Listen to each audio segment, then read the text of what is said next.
నమస్తే. తెలంగాణ రాష్ట్ర ప్రభుత్వం మీద ముఖ్యమంత్రి రేవంత్ రెడ్డి మీద నిరుద్యోగులు బగ్గుమంటున్నటువంటి పరిస్థితి. ఓవైపు ముఖ్యమంత్రి రేవంత్ రెడ్డి ఉద్యోగాల భర్తీ నిరంతర ప్రక్రియ, ఉద్యోగాలు వేస్తామని చెప్తా ఉన్నారు. ఉద్యోగస్తులను ఎవరైతే నిరుద్యోగస్తులు ఉన్నారో వీళ్ళను ప్రిపేర్ కావాలని చెప్తా ఉన్నారు. బట్ అయినప్పటికీ నిరుద్యోగులు మాత్రము ప్రభుత్వం మీద అసహనం వ్యక్తం చేస్తూ ఉన్నారు. మరోవైపు ఇప్పటికే అప్లికేషన్లో ఫీజులు పెంచుతున్నటువంటి పరిస్థితి మనకు కనిపిస్తుంది. ఇట్లా చాలా సమస్యలు అయితే నిరుద్యోగుల చుట్టూ తిరుగుతూ ఉన్నాయి.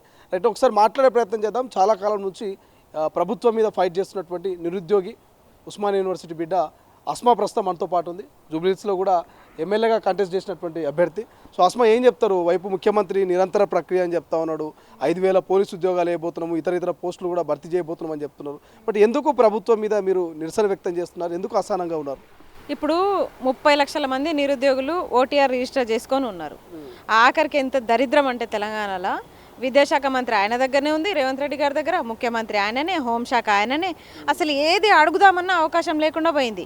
ఫీజులు బాదుతున్నాడు, ఈ ఫీజులతోనే ఆయన ఫ్లైట్లు వేసుకొని తిరుగుతున్నాడు. మళ్ళీ తీరా చూస్తే మొత్తం 30 లక్షల మంది నిరుద్యోగులు 15 లక్షల మంది ఇంటర్ అయిపోయిన వాళ్ళే ఉంటారు కదా. ఆ ఇంటర్ అయిపోయిన వాళ్ళు ఈ ఎస్ఐపిసికి ఎలిజిబుల్, ఈ కానిస్టేబుల్ దానికి ఎలిజిబుల్. ఆ 15 లక్షల మంది వాళ్ళకి వేసే పోస్టులు ఏమో 5,000 పోస్టులు అట. అసలు మీరు ప్రకటించింది ఎన్ని? మొత్తం 19,000 పోస్టులు ఖాళీలు ఉన్నాయి. అన్ని పోస్టులతోనే నోటిఫికేషన్ ఇస్తామన్నారు. ఏది మరి ఆ మాట ఏది? ఇప్పుడు 5,000 పోస్టులు వేస్తారా? ఎంత అన్యాయం అసలు. వాళ్ళు 46 వల్ల నష్టపోయారు. ఇప్పుడు తీరా చూస్తే ఏజ్ రిలాక్సేషన్ లేక నష్టపోతున్నారు. తీరా చూస్తే అట్లనన్నా రాసుకుందామంటే 5,000 పోస్టులట. ఎంత అన్యాయం అసలు. 15 లక్షల మంది పోలీస్ అభ్యర్థులు ఉంటే మీరు 5,000 పోస్టులు వేస్తున్నారు. 5,000 పోస్టులు వాళ్ళకి ఏం సరిపోతాయి? కాబట్టి మీరు ఖచ్చితంగా వాళ్ళకి ఇస్తే హోంశాఖ మీ దగ్గరనే ఉంది కదా, మీకే రక్షణ ఉంటారు కదా. గతంలో 18,000 పోలీసు ఉద్యోగాల ఖాళీలు ఉన్నాయన్నట్టు ఒక చర్చ కూడా జరిగింది. బట్ ఇప్పుడు రాష్ట్ర ప్రభుత్వం 5,000 మాత్రమే మేము ఫిలప్ చేయబోతున్నామని చెప్తున్నారు. అంటే మిగతా ఉద్యోగాలు ఎటుపోయినట్టు అనుకోవచ్చు. ఇప్పటికీ 2 లక్షల ఉద్యోగాలు కూడా భర్తీ చేయడానికి ఖాళీలు ఉన్నాయి, సిద్ధంగా ఉన్నాయని కూడా మరో వర్షన్ వస్తుంది. సో ఏం చెప్తారు ఈ 2 లక్షల ఉద్యోగాల మీద? ఇప్పుడు 19,000 ఖాళీలు అన్నప్పుడు దీంట్లో మొత్తము ఇప్పుడు 17,000 ఖాళీలు ఎగ్గొట్టుతున్నారు. అంటే మిగతా పోస్టులు ఏం చేస్తున్నారు? అమ్ముకుంటారా? లోపల అమ్ముకుంటారా? అప్పుడు కొండ సురేఖ వాళ్ళ ఫ్యామిలీకి అమ్ముకున్నట్టు ఇప్పుడు కూడా అమ్ముకుంటారా? మరి ఎక్కడ పోతున్నాయి పోస్టులన్నీ? 2 లక్షల ఉద్యోగాలు ప్రకటించిన మేనిఫెస్టోలో ఇప్పుడు ఎక్కడ పోయినా ఉద్యోగాలు, ఎక్కడ పోయినా ఖాళీలు, చాలా ఖాళీలు ఉన్నాయి. చాలా పోలీస్ స్టేషన్లు కట్టినాము. ఇప్పుడు ఉన్నాయి 19,000 పోస్టులు అని చెప్పేసి మీరే కదా లెక్క చెప్పింది. ఇప్పుడు ఎక్కడ పోయింది ఆ లెక్క? 5,000 పోస్టులు వేయడంలో అంతర్యం ఏమిటి? ఫస్ట్ ఏదైనా సరే డిఎస్ అయినా అంతే, స్కూల్లేమో కుదిస్తున్నారంట. అసలు 4,000 స్కూళ్ళకి కుదించాల్సిన అవసరం ఏముంది? మీరు ఇట్లా చేస్తారు. గవర్నమెంట్ స్కూల్లో పిల్లలు రాకపోతే మళ్ళీ పిల్లలు రాలేదని చెప్పేసి మీరే దొంగ రిపోర్ట్లు ఇస్తారు.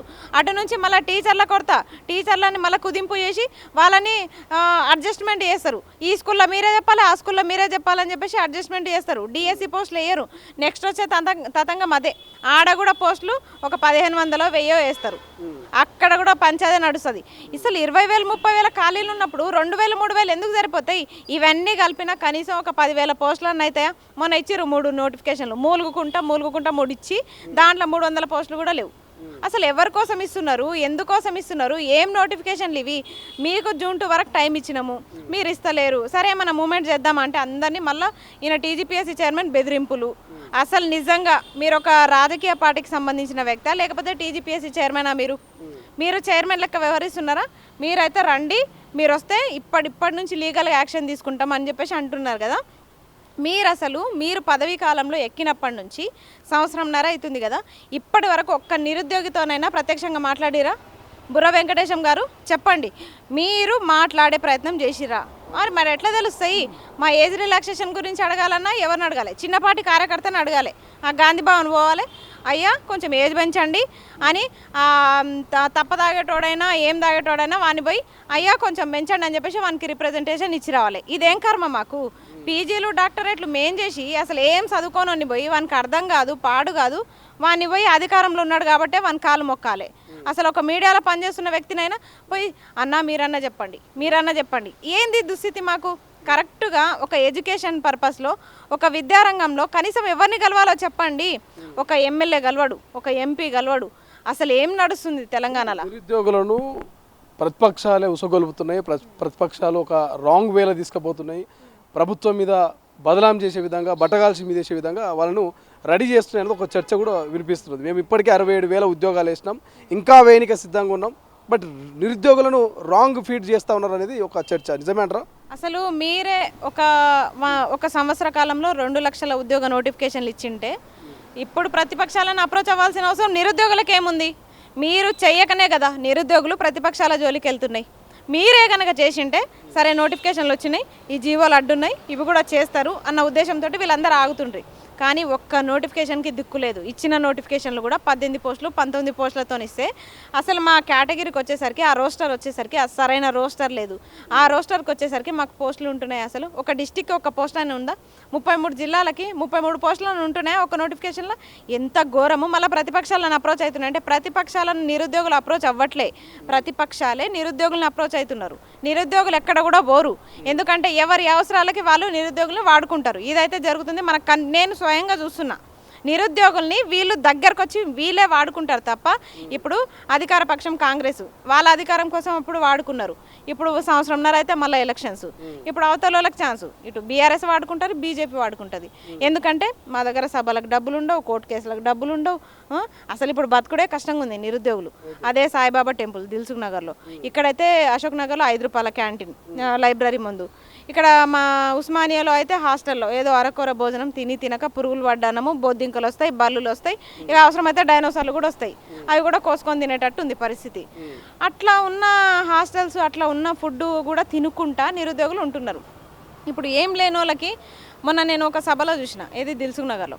ఆ రోజు దిల్సుఖ్ నగర్లో ఎప్పుడైనా 1 గంటలకు చూడండి క్యూ కడతారు పిల్లలు. కోచింగ్ సెంటర్ల నుంచి, స్టడీ హాల్స్ నుంచి సాయిబాబా టెంపుల్కి క్యూ కడతారు. కానీ ఆ రోజు మొత్తం నిర్మానుష్యంగా ఉంది. సాయిబాబా టెంపుల్లో మొత్తం అన్నం మిగిలిపోయింది ఆ రోజు. ఎందుకంటే ఆ సభలో ఉన్నారు అందరూ నిరుద్యోగులు. అలాంటి పరిస్థితుల్లో ఉన్నారు. కనీసము ఒక పూట కరెక్ట్గా కడుపు నిండా భోజనం చేయలేని పరిస్థితుల్లో నిరుద్యోగులు ఉంటే మీరు రాజకీయాలు చేసుకుంటా, మీరు నిరుద్యోగులను వాడుకుంటా, ఇంకా ఇప్పటికీ సిగ్గు రావట్లేదు అన్ని పార్టీలను అంటున్నాను నేను. ఇప్పటికీ కూడా మీ ఎలక్షన్లు వస్తే తప్ప మీకు నిరుద్యోగులు గుర్తురారు. ఈ 2 సంవత్సరాల్లో ఎవరన్నా పట్టించుకుంటా? ఎవ్వడు పట్టించుకోలే. మళ్ళీ మేమే పోయి మళ్ళీ గేట్ల బయటనే నిలబడాలి. యువతల అధికారంలో ఉన్న అదే పరిస్థితి, ప్రతిపక్షంలో అదే పరిస్థితి. ఏ కేటీఆర్ నిలబడుతుండు, ఏ బీజేపీ నిలబడుతుండు, అసలు బీజేపీల పేర్లు కూడా వస్తలేవు మాకు. అట్లా ఉంది పరిస్థితి తెలంగాణలో. వాళ్ళు ఏం చేస్తుర్రో, అసలు ఎందుకు గెలిచిర్రో, వాళ్ళు ఇస్తామన్న 2 కోట్ల ఉద్యోగాలు ఏడున్నాయో ఎవరు చేసేది, అసలు ఎక్కడున్నాయి? ఇక రేవంత్ రెడ్డి శుద్ధి అయితే చెప్పొద్దు. అసలు ఆయన విద్యాశాఖ మంత్రి ఎందుకు పెట్టుకున్నాడంటే ఇప్పుడు ఇంటర్ బోర్డు రద్దు చేస్తా అన్నాడు. సరే కొత్త విద్యా విధానాన్ని తీసుకొస్తా అది ఇదని అంటే అటు ఇటు ఆకునూరు మురళి సార్ని కూడా భరించలేక పంపించేస్తారు. ఆయన కూడా భరించలేక వెళ్ళిపోయి. అసలు నిజంగా విద్యా వ్యవస్థను ఎవరైనా బాగు చేద్దామనుకుంటే అలాంటి వ్యక్తిని ఉండనిస్తలేరు గవర్నమెంట్లో. ఏమవుతుందంటే ఇంటర్లో ఇప్పుడు ఫస్ట్ కాలేజ్ స్టేజ్ అంటే ఫస్ట్ మొదటి మెట్టు అంటే ఇంటరే. ఆ ఇంటర్కి నేను మొన్న కూడా చూసిన చాలామంది పిల్లలు కాల్ చేసిర్రు తెలిసిన వాళ్ళు, అక్క కొంచెం ఫీజు ఏమైనా మాట్లాడు అంటే మేము మాట్లాడే ప్రయత్నం చేస్తే 60,000కి దిగుతలేరు ఒక సీటు. అదేమన్నా ఎంబీబీఎస్ సీటా లేకపోతే ఇంజనీరింగ్ సీటా? ఒక స్టెప్ కాలేజ్ స్టెప్, అది ఫస్ట్ స్టెప్. అయితే మీరు దానికి 60,000 50,000 ఫీజులు పెట్టడం ఏందని చెప్పేసి ఇటు ఎన్ఎస్యుఐ లీడర్స్ని అటు బీఆర్ఎస్ లీడర్స్ని వీళ్ళిద్దరిని అడిగితే ఏ ఒక్క పిల్లగానికైనా మీరు ఫీజులు తగ్గించిరా, మాట్లాడిరా? పోని అసలు మిమ్మల్ని ఎట్లా నమ్ముతారు విద్యార్థులు?